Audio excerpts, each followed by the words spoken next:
আগামী 17 জুন পবিত্র ঈদুল আজহা। তাই জমে উঠেছে নারায়ণগঞ্জের সোনারগাঁও সরকারি কলেজ মাঠ এবং কলেজ সংলগ্ন বালুর মাঠের অস্থায়ী কুরবানির পশুর হাট।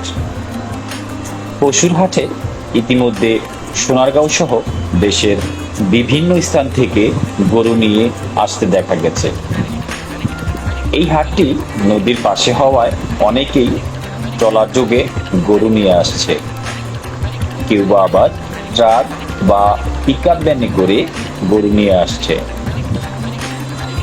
সোনারগাঁয়ের মধ্যে মোগরাপাড়া কলেজ মাঠের এই গরুর হাটটি খুবই জনপ্রিয় এবং অনেক বড় বড় গরু পাওয়া যায়, তাই খুবই অল্প সময়ের মধ্যে এই হাটটি জনপ্রিয় হয়ে উঠেছে।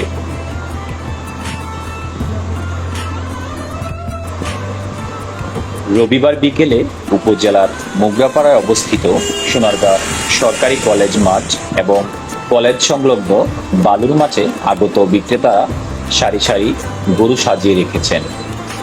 নানা রং আর বিভিন্ন বর্ণের ছোট বড় গরু, মহিষ, ছাগল ও গরু হাটে তুলেছেন।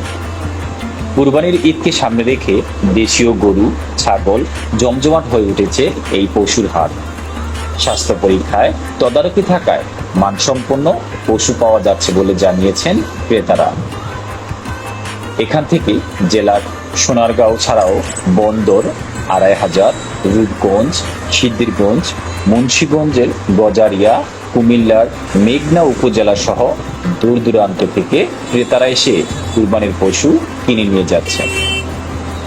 পশুর হাট ঘুরে জানা যায়, দেশের পাবনা, সিরাজগঞ্জ ও রাজশাহী সহ দেশের বিভিন্ন জেলার খামারের মালিক ও কৃষকরা তাদের পোষা পশু ট্রাক ভর্তি করে স্থল ও ট্রলার দিয়ে নদী পথে কুরবানির পশু এখানে নিয়ে আসছেন। ক্রেতা ও বিক্রেতারা জানান, পকেটমার, দালাল ও ছিনতাইকারী মুক্ত এই হাট। তারপরও সোনারগাঁ সরকারি কলেজ সংলগ্ন বালুর মাঠের পশু হাটটি সার্বক্ষণিক ক্লোজ সার্কিট ক্যামেরার মধ্যে দিয়ে তদারকি করা হচ্ছে। সেই সাথে আইন শৃঙ্খলা রক্ষাকারী বাহিনীর সদস্যরাও নিয়মিত নিরাপত্তা দিচ্ছে বলে জানিয়েছে।